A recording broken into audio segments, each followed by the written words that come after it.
Olá, seja bem-vindo a mais um vídeo deste canal.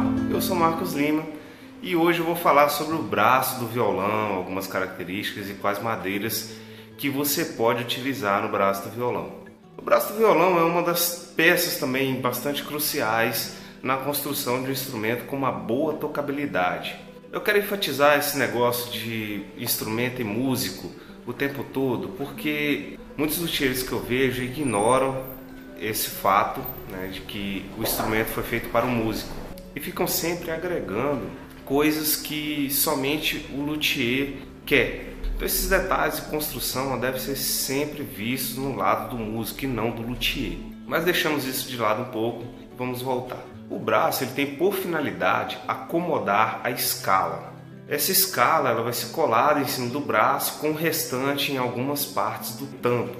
Para que um braço seja bom, ele deve possuir algumas características. Uma é a estabilidade.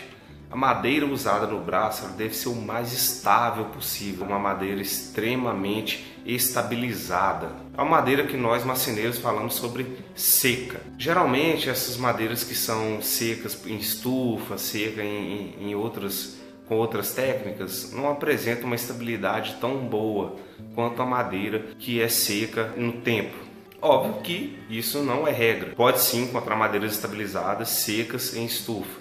Lógico. Mas Marcos, o que isso quer dizer? Um violão clássico, por exemplo, ele não possui tensor no braço. O que isso quer dizer? O tensor no braço é uma peça metálica que vai dentro do braço para que você consiga fazer ajustes sobre tensões de corda. Esses ajustes geralmente são feitos em violões de aço. Os violões clássicos com cordas de nylon não possuem esse tensor justamente pela tensão das cordas que é menor do que a de violão de aço. Como o braço é uma peça do violão que não tem tanta espessura e que possui uma tensão muito grande sobre ela, que no caso é as cordas, ela precisa ser de uma madeira resistente também.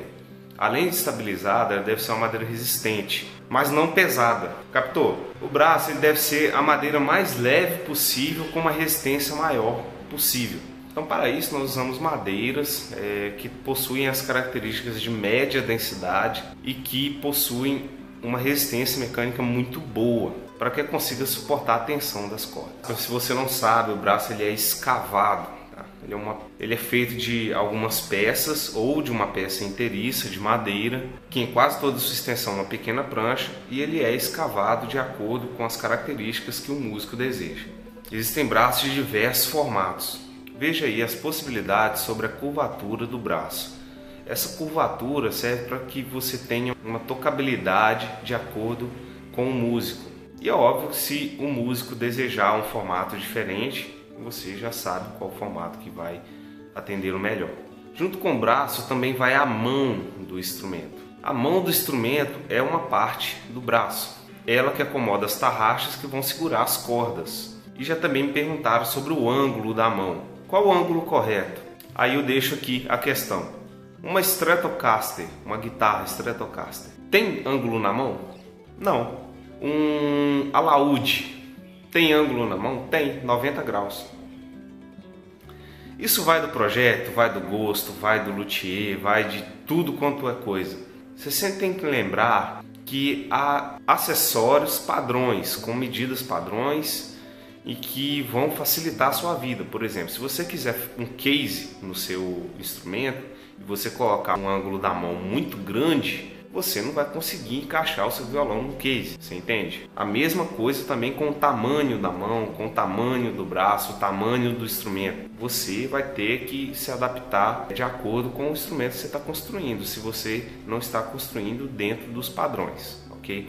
Isso não é regra, você não precisa construir dentro dos padrões, você não precisa ficar se limitando a esse tipo de coisa, mas fica a dica aí. E agora, quais as madeiras que se deve usar no braço? Como eu falei, você deve usar madeiras de média densidade com resistência mecânica muito alta e com estabilidade muito alta. O que seria essa estabilidade, Marcos? Há muitas madeiras que são propensas a rachaduras em penos. Isso é fato. Se você conversar com alguns marceneiros, alguns luthiers, eles vão te falar, olha, se você usar essa madeira aqui, é bem provável que ela vai rachar, costuma rachar com o tempo, abrir algumas rachaduras, algumas fendas.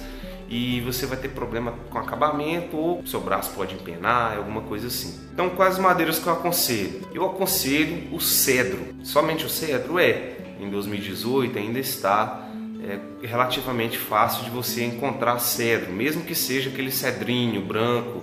Ele serve também, dá um bom braço. Ele não tem uma resistência mecânica tão boa quanto o cedro vermelho, aquele cedro mais denso, mas ele tem uma resistência mecânica boa e dá para se usar sim.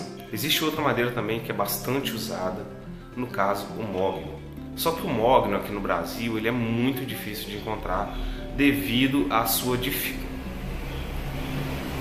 Eu gravar começa a parecer carro, devido à sua proibição de venda. Então, como ele não pode ser comercializado aqui no Brasil, você tem que importar esse mogno ou conseguir de outras formas. Tem uma outra madeira que eu estou experimentando. Eu tenho acompanhado algumas peças que eu tenho aqui.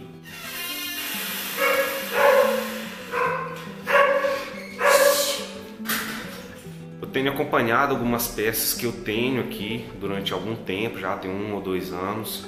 Resolvi testá-la, inclusive tem um vídeo aqui no canal, vou deixar na descrição desse vídeo o link para o vídeo de eu fazendo a primeira parte do braço com essa madeira. É uma madeira chamada bicuíba, ela tem uma densidade de média para alta, mas ela possui um trabalho muito bom, parecido com o mogno, e ela é um pouco mais escura que o mogno. Então eu vou conseguir ali um meio termo entre alta e média densidade, mas também eu vou conseguir um bom trabalho sem grandes dificuldades, como seria, por exemplo, uma madeira de alta densidade. Então é isso, eu espero que você tenha gostado desse vídeo. Se você gostou, não deixe de curtir e compartilhar. Se inscreve no canal aí se você não é inscrito. Eu deixo aquele forte abraço, até o próximo vídeo e tchau!